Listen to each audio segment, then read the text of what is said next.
I'm joined by the member for Wentworth, the independent Allegra Spender. Thanks for your time. Some fierce criticism there by Peter Dutton of the government. Let's start on the position when it comes to a future Palestinian state. He says that the foreign minister has damaged our international reputation. He says the government and the prime minister have allowed anti-Semitism to rise in this country. What do you say to that? Look, I think to start on anti-Semitism, it's absolutely clear that anti-Semitism has risen in this country, as it has around the world, and that is extremely frightening and concerning to my community. I think the Opera House was traumatising, frankly, for the community to see that happen. But as you know, I speak to my community almost every day about the concerns about sending their kids to school. I speak a lot to university students about this. So I think that we as a country, all of us are responsible for really being very clear that there is no place, for anti-Semitism or any type of exclusion or hate in this country. I came this morning from a citizenship ceremony, and one of the things I say in the minister's message is our diversity is our greatest strength, and we absolutely need to universally, collectively stand for that.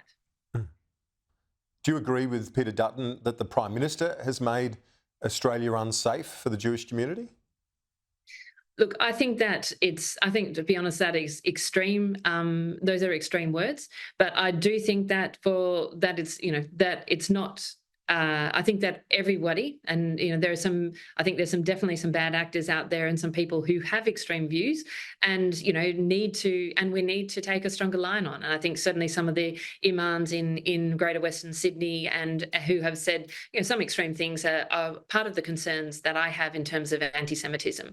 So I think that is absolutely right, that I'm concerned about anti-Semitism, and so is my whole community. But I really don't want to politicise this, and I think the politics of it makes it worse. We just need to focus on what can we collectively do. We need to make sure we've got the right hate laws, the right laws against doxing, and we collectively need to speak up and stand up in politicians and individually and say this is not acceptable in our country. And I don't think the politics and playing politics on this is very helpful from any side.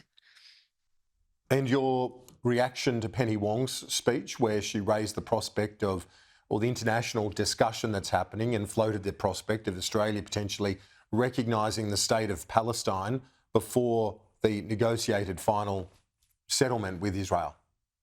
Look, I've read her speech in detail, and I've listened to what she said yesterday, and I'm still very unclear on what she's actually saying in terms of recognition of a Palestinian state.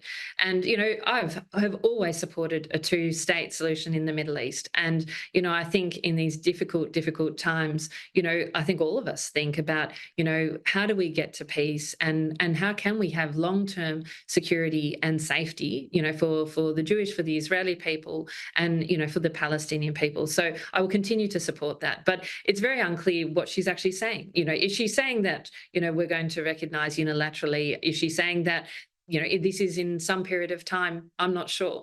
What I hear from my community, my Jewish community, is like, well, what they're most concerned about right now is what is going on in the Middle East, and how do we bring an end to that violence? How do we get the hostages home? How do we make sure that we can actually stop that the violence over there and come to peace? How do we force Hamas to lay down its arms? And so that's really the focus of the community. So most of my community, I think, really does support a two-state solution very, very strongly. But this is a question of, well, how does this fit in? And, to what we're all seeking right now is firstly an end to the violence. On the comments made by the Prime Minister this morning, I spoke to him earlier on the program, and he said that I asked him, do the comments by Joe Biden on Julian Assange reflect comments being made privately as part of the negotiations, the talks on trying to have him returned home? He said in response to that question that he is, quote, increasingly optimistic, unquote. It sounds, Allegra Spender, like this could be resolved sooner rather than later. You'd welcome that? Absolutely. And I think many of my community do as well. He's been locked up for a very long time, and I think it is time to bring him home.